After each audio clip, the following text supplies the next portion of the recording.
1947 दूसरी जंग अजीम खत्म हुए कुछ ही अरसा गुजरा था।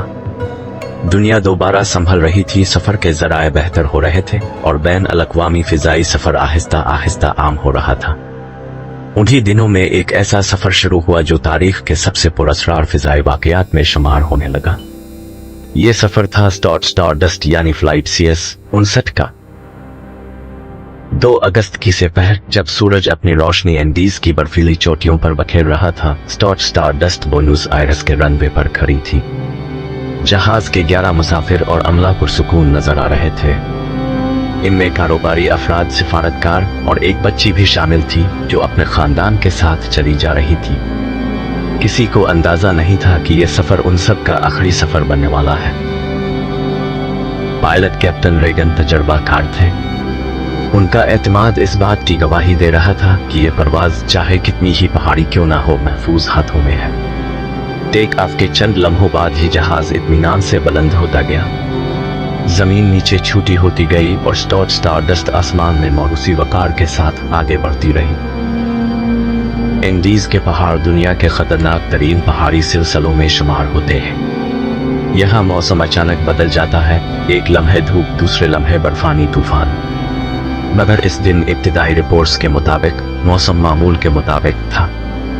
जहाज दरियाए मेंडोजा के ऊपर से गुजरते हुए अपनी मंजिल के एक कदम और करीब हो गया। परवाज के दौरान जमीनी कंट्रोल से राब्ता मामूल के मुताबिक होता रहा। हर पैगाम वाज़ेह था, हर राब्ता साफ। फिर कुछ घंटे गुजरने के बाद जब जहाज अपनी मंजिल सांतियागो से चंद ही मील के फासले पर रह गया, रेडियो ऑपरेटर ने वक्त आमद का अंदाजा भेजा और फिर वो लफ्ज आया जिसने पूरी दुनिया को हैरान कर दिया। ये लफ्ज इतनी तेजी से, इतनी वजाहत के साथ मौसूल हुआ कि रेडियो ऑपरेटर ने फौरन दोबारा पूछा कि क्या आपने यही कहा है। जवाब फिर वही था और हैरान कुन बात यह कि तीसरे सवाल पर भी जवाब बिल्कुल यही था। 3 बार भेजा जाने वाला यह लफ्ज आज तक किसी लुगत, किसी कोड, किसी एविएशन सिस्टम में मौजूद नहीं।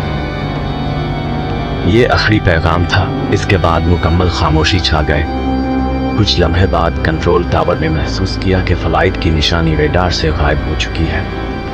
पहले यह समझा गया कि शायद रेडियो का मसला है। फिर मौसम की खराबी का शुबा हुआ।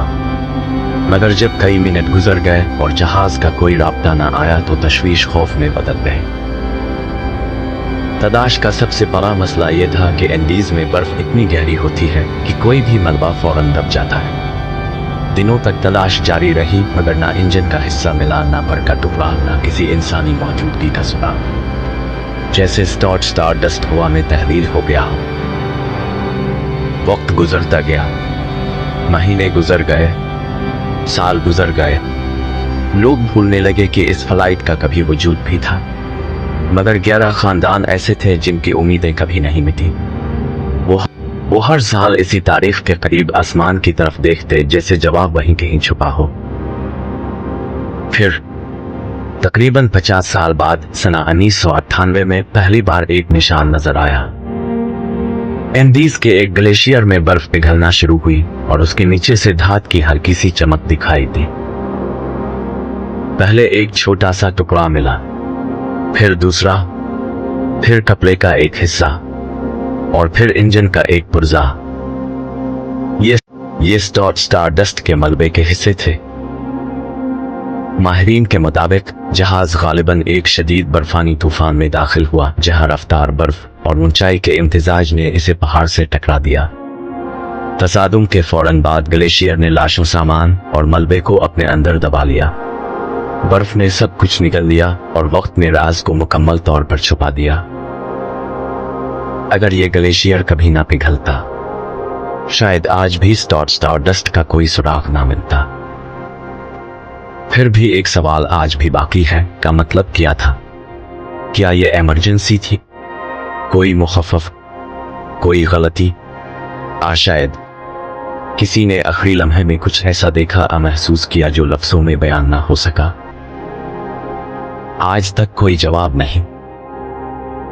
स्टारडस्ट फ्लाइट CS-59 की कहानी सिर्फ एक हादसा नहीं, ये एक याद दहानी है कि जमीन और आसमान के दरमियान ऐसे राज मौजूद हैं जो इंसानी फहम से कहीं ज्यादा गहरे, कहीं ज्यादा पुरअसरार है। 11 जाने, एक पैगाम और एक राज, जो वक्त गुजरने के बावजूद आज भी जिंदा है। अगर आपको हमारी वीडियो पसंद आए तो हमारे चैनल को जरूर सब्सक्राइब करें।